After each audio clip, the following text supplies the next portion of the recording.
Well, hello, everybody. Welcome back to Cocktails and Rocktails with me, your most notorious groupie, Alice Rouse, author of We've Got Tonight, The Life and Times of, well, you guys know it, these little books right here as well, where you can get that, my merchandise, everything, my books, Patreon, cocktail of the day, links to anything I'm talking about. Go down like you're Mick Jagger, because trust me, there's nothing like that.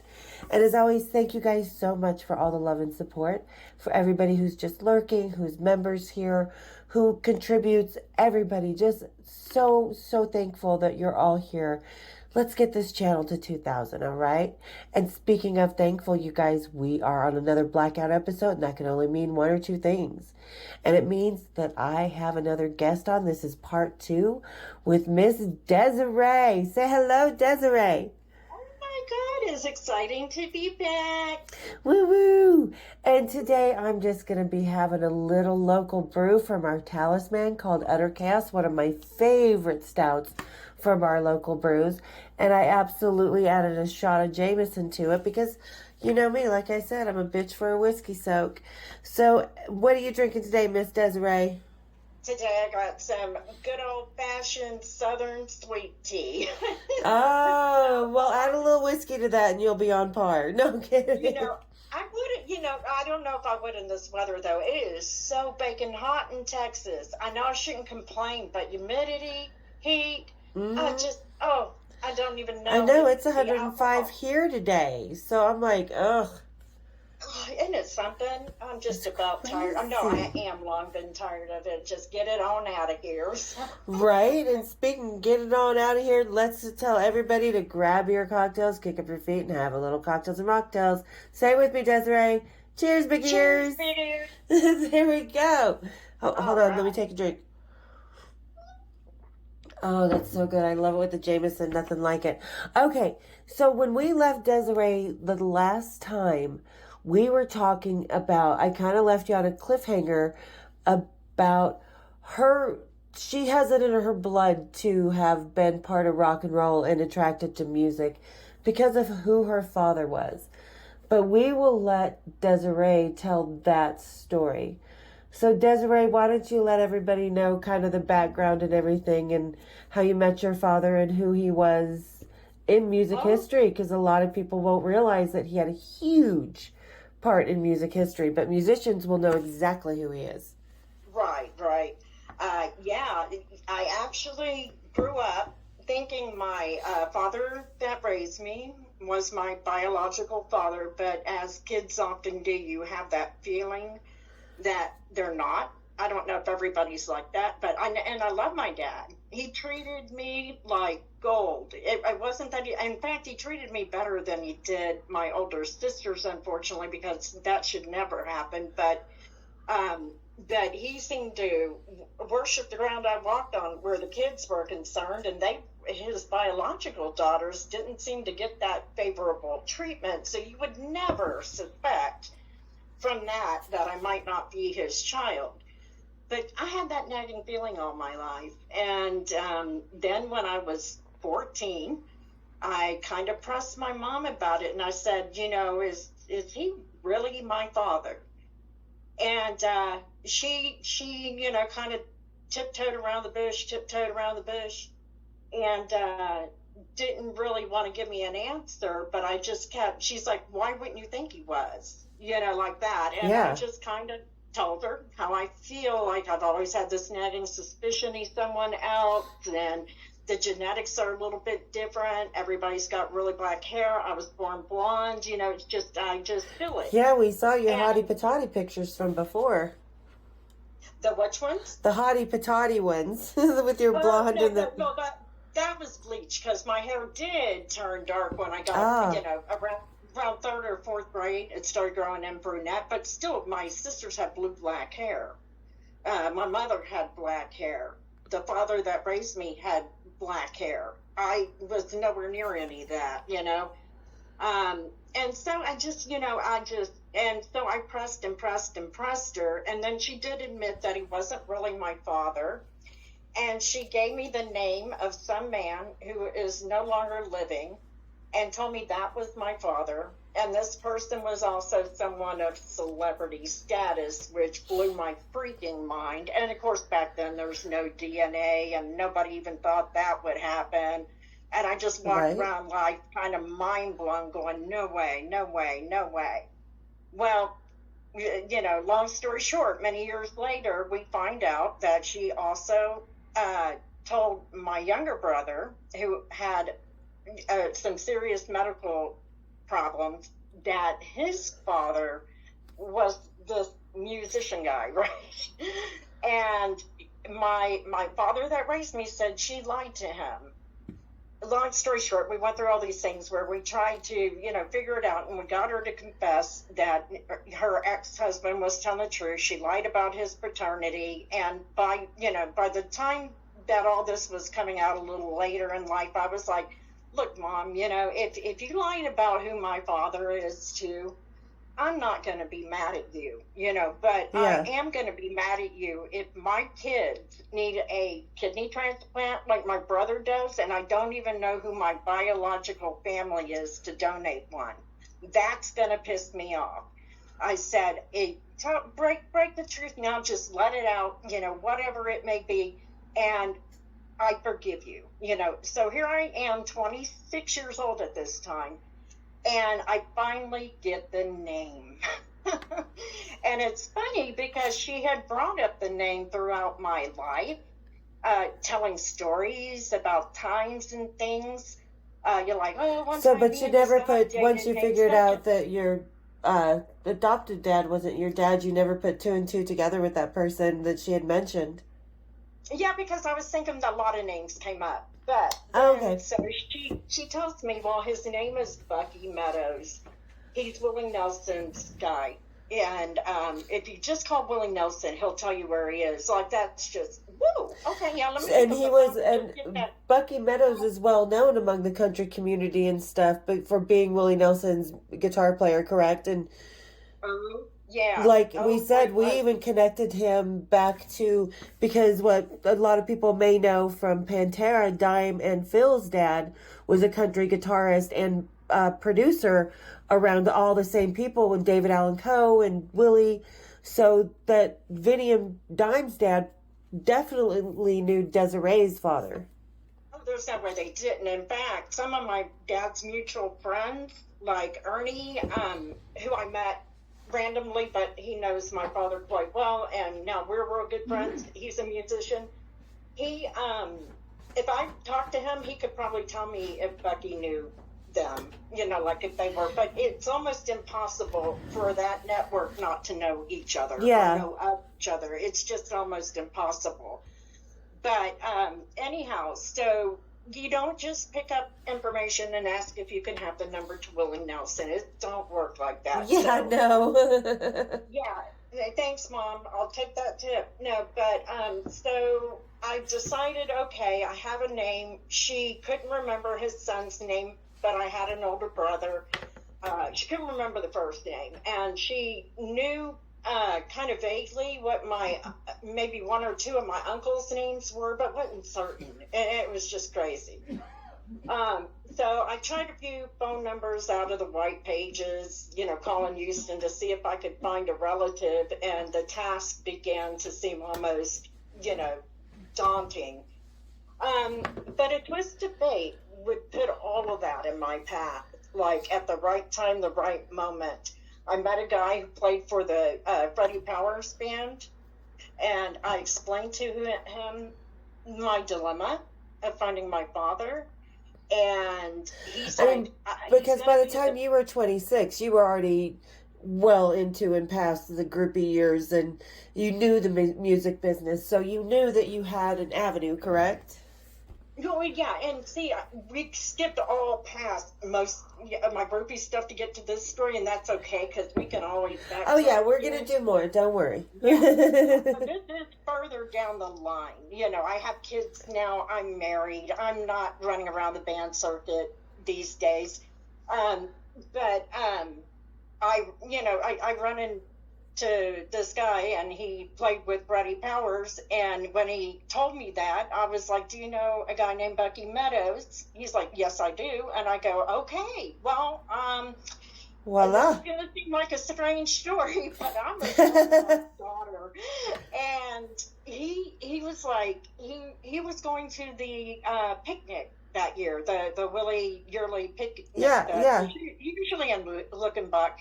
And so I was in a bar when I met him, and I wrote a handwritten note on this paper towel that, hey, I'm this, and this is my mom, and I don't want anything from you or anything like that. I just want to know my family history or whatever, no pressure. Anyhow, and he promised to give it to him. And, I was thinking, okay, he will or he won't. But in the meanwhile, not long after that, my sister, who was with a friend and talking, was actually sharing some information about how my mom was really rotten about lying to my brother about his biological dad, who we did find too. So that's good. And then she's like, and then she also did it to my sister, and her dad is some guy, I think his name is Bucky Meadows, and the girl goes, Bucky Meadows? I know his son. He's in a band with my girlfriend. Oh my gosh. See, rock and roll. I always say rock and roll is like the smallest social circle. We are all connected somehow, some way. And you just, yeah. Yeah, and so now my sister is racing to me going, I know your brother's first name. And I go, you do? So this narrows down those phone calls of searching, Yeah, of course. And so after she told me, I was able to pick up the phone book and find people by the name Randy Meadows, and I found the right one. So what happened with that call? Was he like shocked that you existed, or?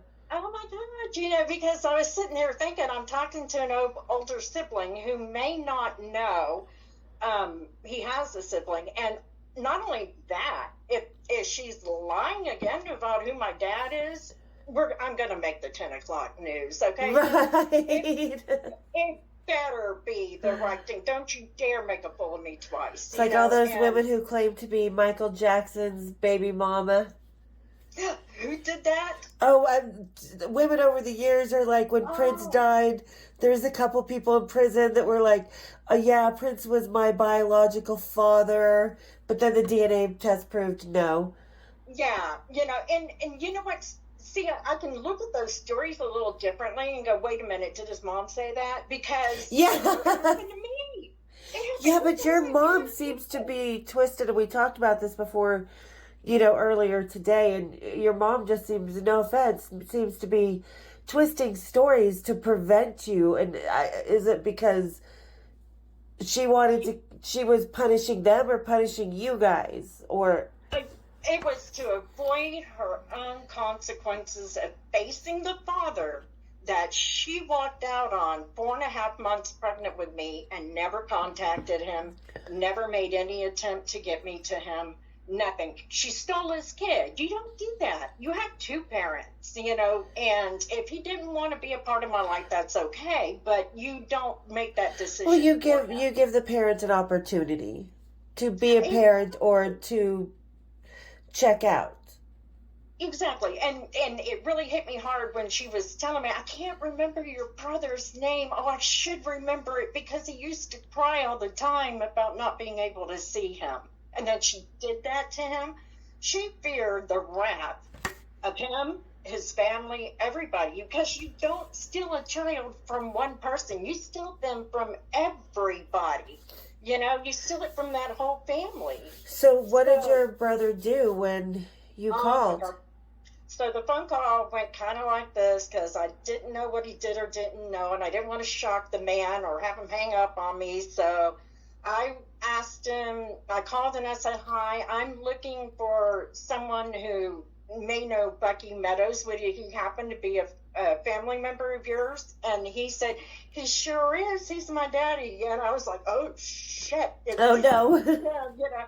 And so then I started stuttering a little bit, and I was like, well, I was okay. I'm calling. I know a woman, Diana, and she was actually the one trying to get a hold of him because, boy, I was about to drag her to the phone if I couldn't do this.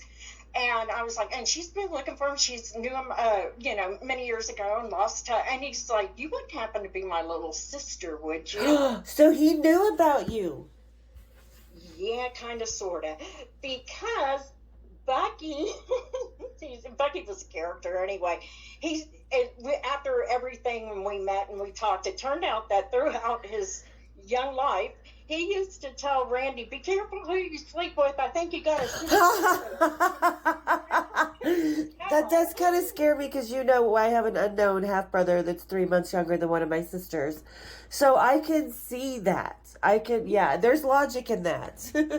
Oh, absolutely. But Bucky was one of those characters that always had everybody cracking up. And for those of people tuning in, who is Bucky Meadows? We know he played with Willie Nelson, but he was really early on with Willie Nelson.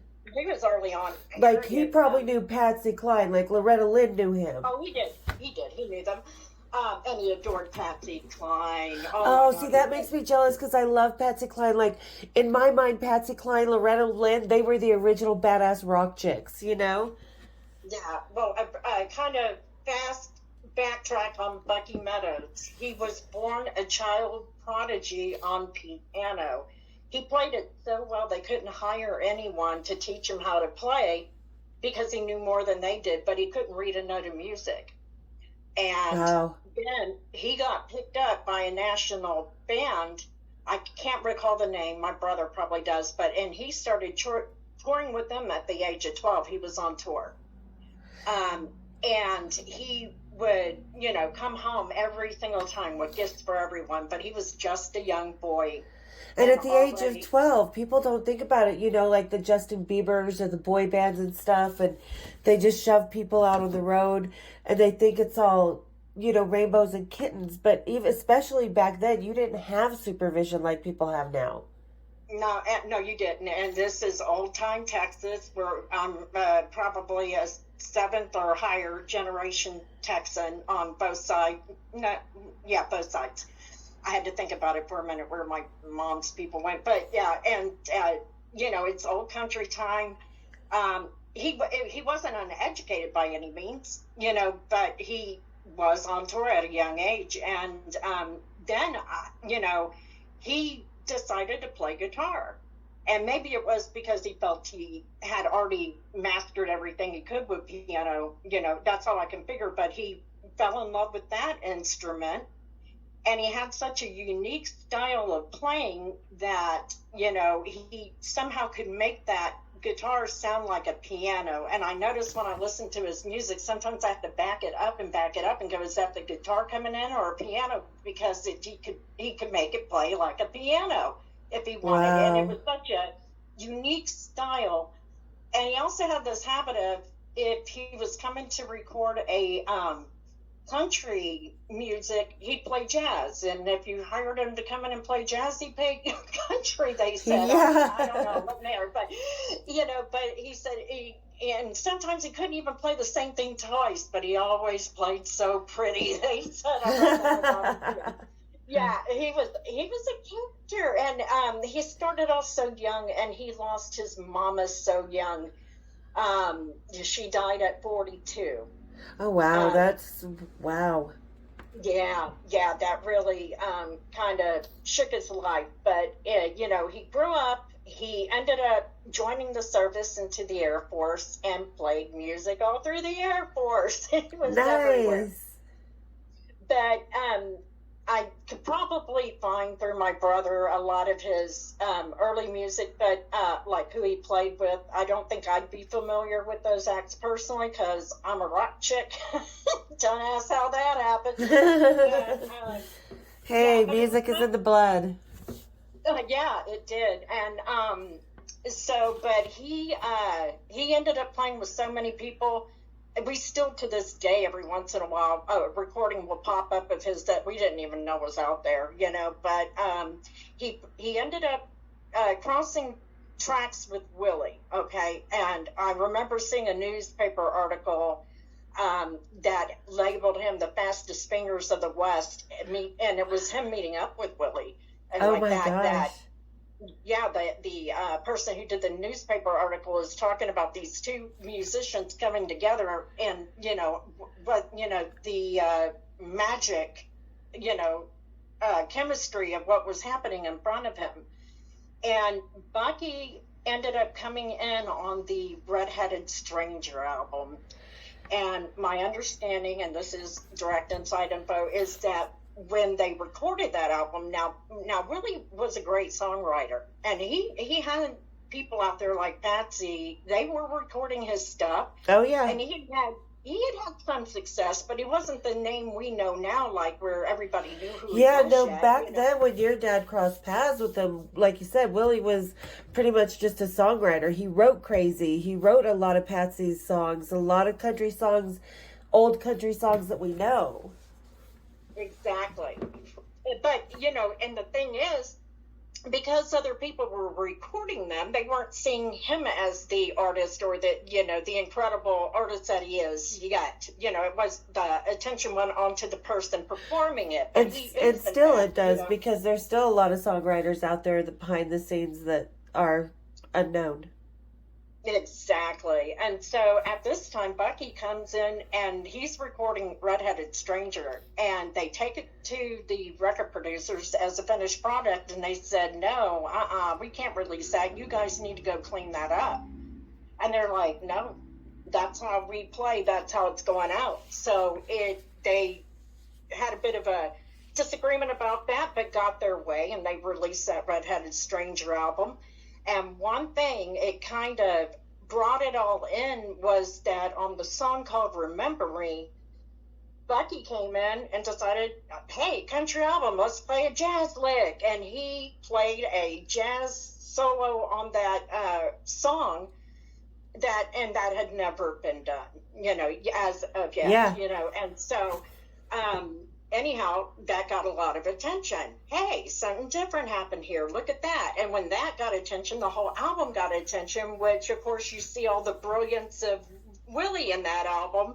And now Willie had a spotlight on him. And and how much of your father brought out Willie as the musician rather than the songwriter? And because Red-Headed Stranger was like the defining album in Willie's career.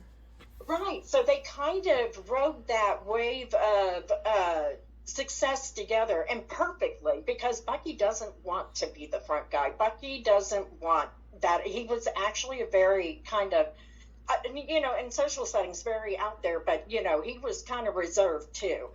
I don't think he'd ever want to be like a famous person. That wasn't him. But he would love to play with a famous person because music was him. That's all he was. And he played with Asleep at the Wheel. I don't even have all of his recordings from there, or probably haven't even heard them all. He's been with them. He played with, what was that guy? I think it's George Jones. I think he's been on the Grand Ole Opry. He was pretty much a guitar for hire or a piano for hire. If somebody needed him and they wanted to play, he's there. So when you look at his discography, he's everywhere. Well, and I bet you if we look back on our growing up, you and I grew up in the same era, the 70s, with Hee Haw. The Grand Ole Opry was on TV. We had all these musical specials from the country music world. And I bet you we've all seen him just without knowing that that's who that was. Exactly. But it was such a, I can't even explain the moment, because after I found my brother and he knew what was going on, he was trying to get a hold of Bucky to tell him, my sister, I got a sister. And, he was having a hard time getting a hold of him because Bucky still lived out with Willie. Like, the way in Pedernales where Willie lived, he's got his house there. He's got Pedernales Studios there. He's got all these rows of townhouses, condominium things there on the property. And Bucky, lived in one of the condominiums with Ben, who's one of Willie's road guys too. And he was not in any of the townhouses or anywhere you could reach him by phone. We didn't have cell phones. This is 1995. Yeah. So he was out on the bus all this time, and finally somebody told him, your son's been calling and calling, and he called back, and Randy was like, I just met a girl. Guess what? It's my sister. And right away, Bucky said, it's Diana's daughter. You know, he knew. There was no question about it. And, oh, wow. And so then the next thing was, how can we all get to meet? You know, because I lived in Houston. I didn't live in Austin. And he's still living out there with Willie. Not in the same house, but you know what I mean? Yeah, no, in Willie's big yeah, western town. I got my 2-year-old with me, you know, but my brother, who he had come over and met me in person and all that, and my brother's a musician. He has albums out there and does well for himself as a musician, and has played with some notable artists in the country music business too.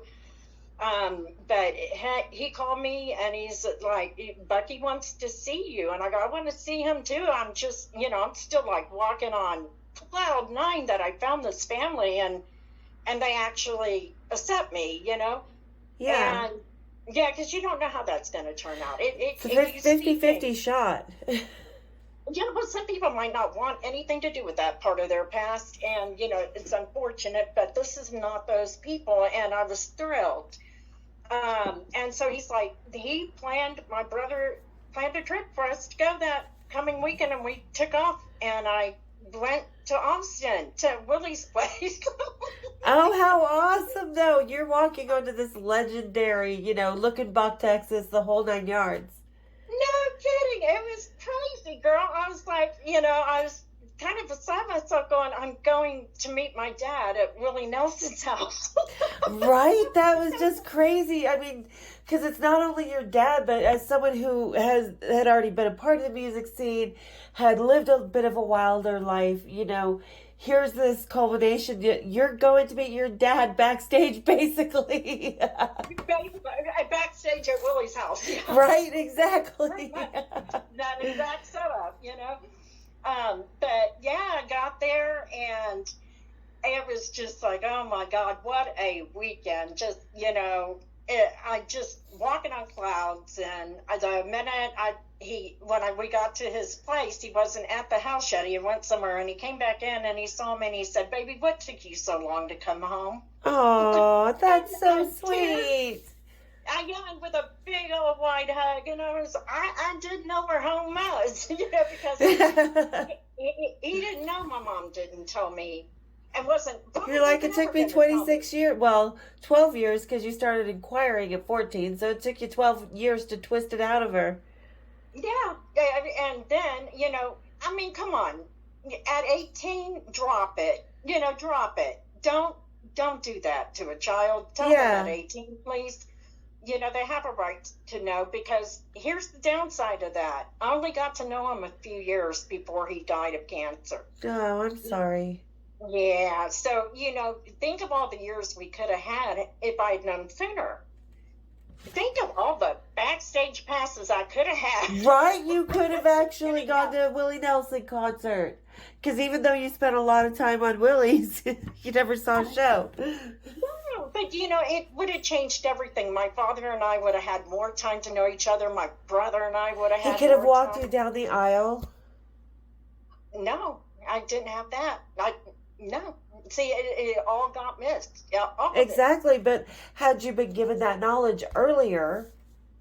Yeah, he could have been a very important person in my life, and I wouldn't have to rely so much on digging up newspaper articles or, you know, finding things out there to know him as I do now, because 2 years is not enough time to fill in 28. I was 28 by the time we met, so it took me 2 years to find him after I found out who he was, and that's 28 years you have to try and dig in to just. And it took that away from him as well, because he knew he had a daughter. He didn't know. It was a lot harder to find people back then because, as you said, there's no internet, there's no cell phones. people could easily change their identities, be unlisted in the phone book. So, Exactly. it's And not like you could have just, but I'm glad you had the years with him that you did, though. I do too. And I try to focus on that because to think of it in the reverse of what I lost is just too overwhelming. But I will say this. He didn't even know he had a daughter except for that he ran Here comes into the kitty. oh, it's a kid. Oh, come here, Beluga. Say hi to Beluga. Oh, that he wouldn't have known he even had a daughter, a female, except that he had a friend that ran into my mom with me and saw me. Oh, Yeah. so a friend of his ran. Oh, that's how. Wow. Mm-hmm. And found out that it was a female. No So offense, but I don't like your mom. yeah, I'm not real pleased with who she was. But I'll tell you this, it shaped me because, with my kids, I knew what not to do. Like Well, as far as and your mom did, in all fairness, give you a bit of that rock and roll lifestyle too, because she was with Bucky for what you said, 7 years. Yeah, they had dated like 7.5 years before she left, and his story was that he went to play on the Grand Ole Opry and he couldn't take her with him. They didn't have really a place to go yet, but he just had to go play. So he said, let me get there, get a place for us, and then I'll send for you. And that's And how it she, was for a lot of country musicians back then. It seems like same with Patsy, Loretta, Willie. Everybody kind of did that back then.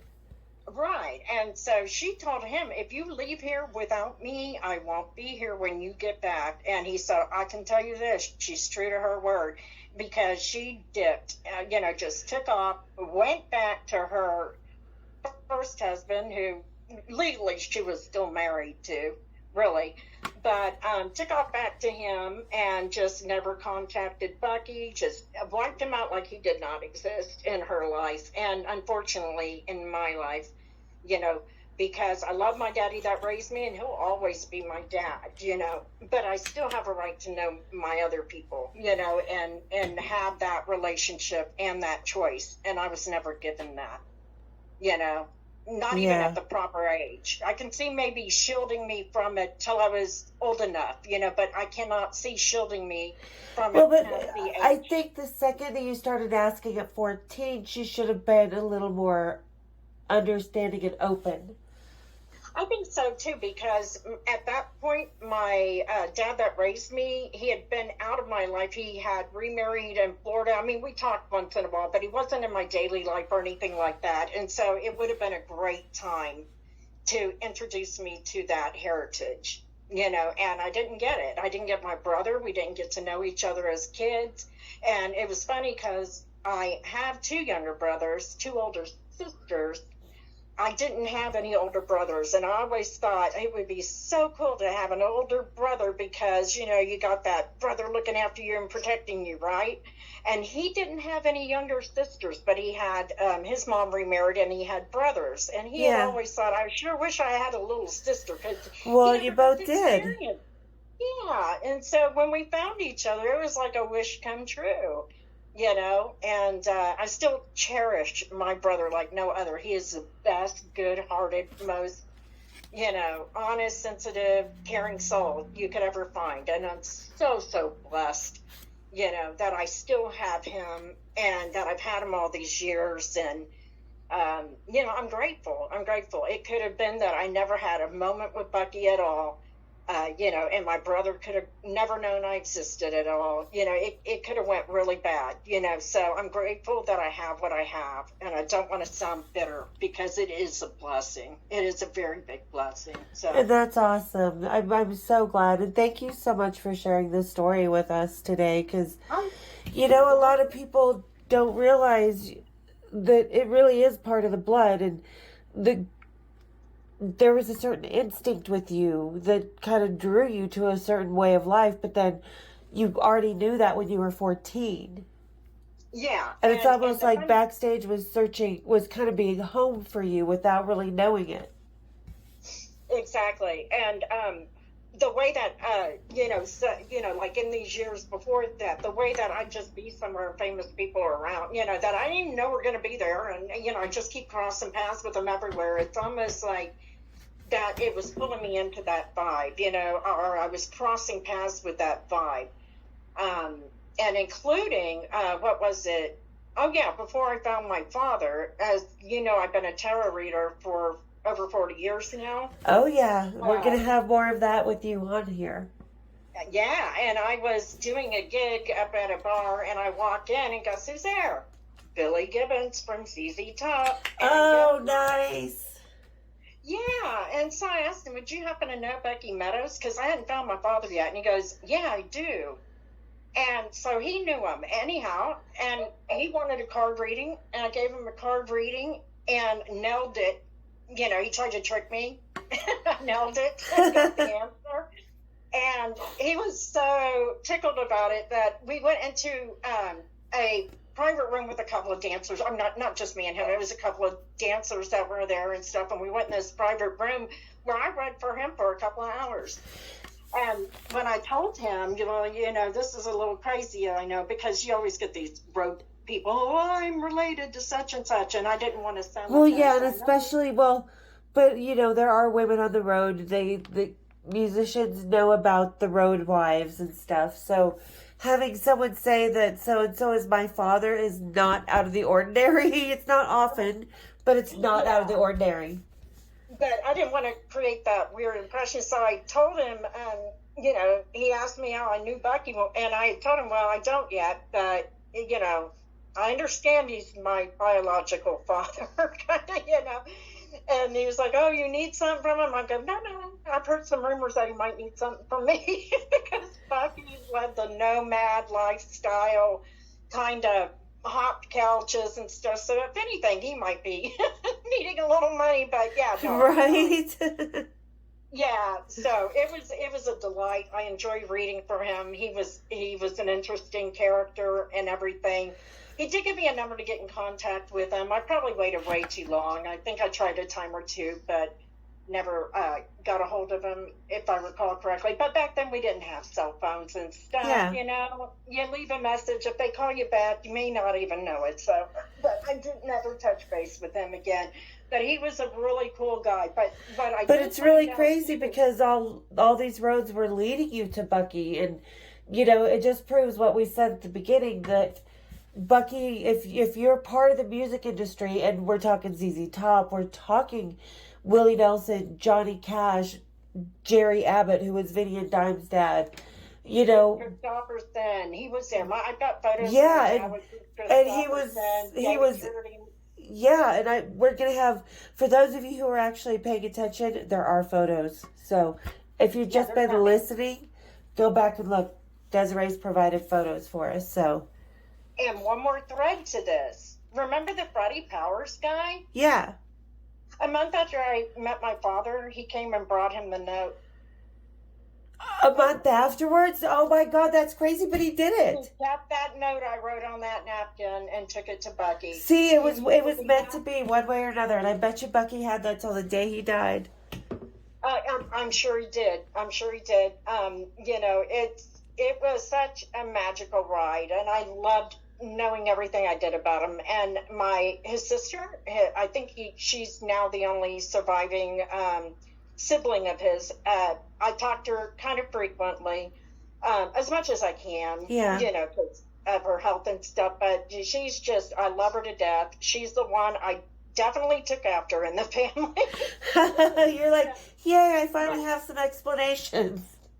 Yeah, her and I personality and even before I got to meet her and was still waiting to meet all the family, what was it? People were telling me, oh my God, she's Aunt Pam.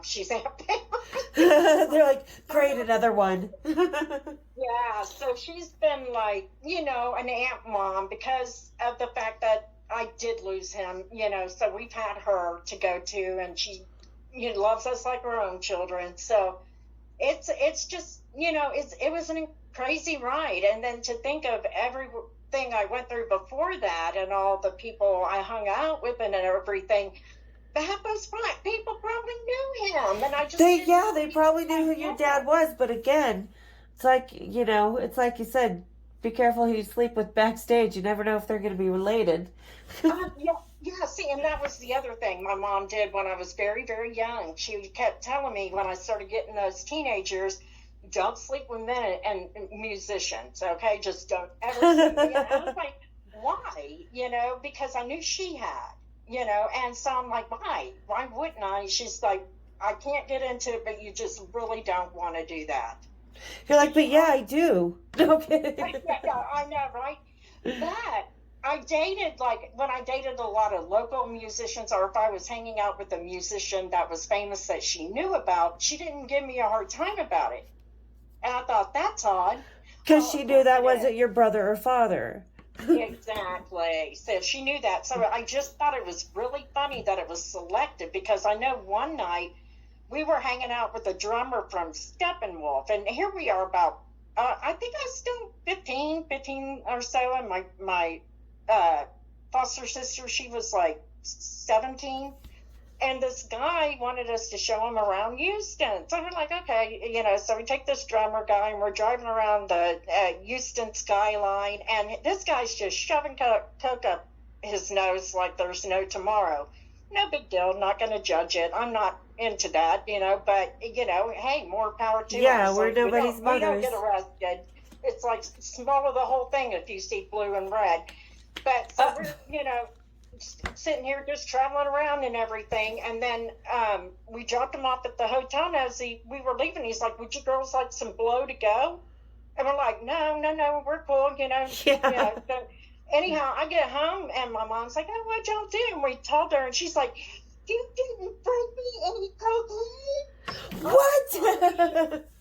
I'm serious. I was like, you remember that campaign back in those days where it's like, you know, parents get involved with drugs before your kids do. I think my mom took that back Well, come literally. on, let's Yeah. face it, back in our time, our parents had reminders after the 10 o'clock news. It's 10 p.m. Do you know where your kids are? And that is no joke. That happened. It was even on MTV. Uh-huh. And then they would play those commercials where you see some kind of drug scene or something going on, and it'd say, parents, get involved with drugs before your kids do. Kind of telling you to know what drugs Oh, are, know yeah. what's The happening, that Reagan kind of thing. years. I think my mom thought, go test them all and let's take as many as we can. Because she's over here bitching at me and my friend and just who's my foster sister, because I went to live foster with them after that. But she is bitching us and that we should have taken the cocaine and brought it home to her. Does she not care that we could have been pulled over and arrested? I mean, No. no, she needed the coke. I was just like, oh my God. All Yeah. right, and on that note, Uh, ladies and gentlemen, another adventure from Desiree. But I hope you guys really enjoyed her story today because it just shows, there's really cool stories behind every woman backstage, whether she's the musician, the groupie, the roadie, whatever. And I think personally, this is one of my favorite stories I've heard in a really long time. So oh, thank thank you so you. much, Desiree, for sharing that because it is such a big part of, oh, give me a second. But okay, so ladies and gentlemen, this is not the end of Desiree. Like I said, we have more plans with her. She's got more stories because she was like me. She was also a dancer, and she just talked about Billy Gibbons from ZZ Top. And we Oh, don't hear stories with bands like that, but Desiree's got them. So thank you guys so much for tuning in. Desiree, thank you so much for sharing this story. Pretty awesome story about one of the biggest musicians in the history of country music that is so little known to the average person.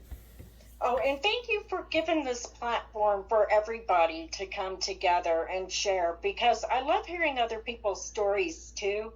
And you tell the truth. You tell it the way it was, you know.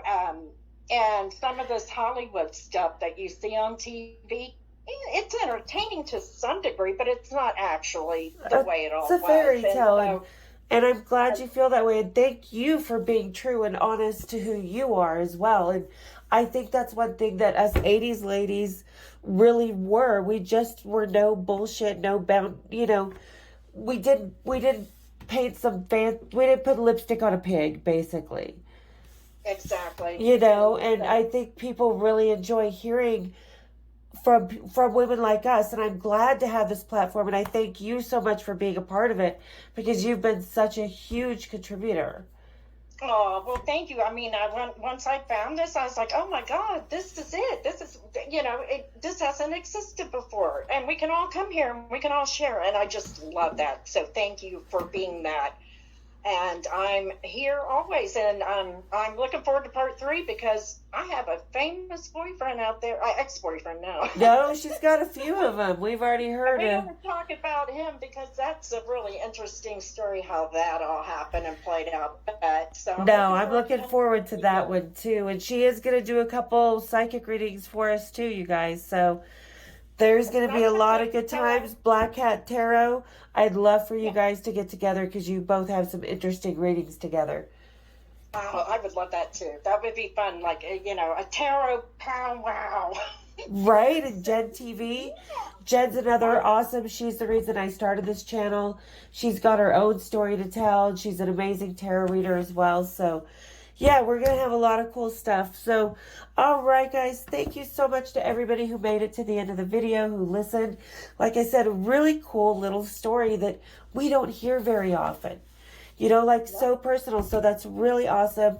Everybody say thank you to Desiree. Oh, glad to be here. Thank you for having me. And don't forget, go down, just like I like it. Hit the share button, hit the like, hit my bells. And we'll see you next time here on Cocktails and Rocktails. Let's say it together, Desiree. Cheers, big ears.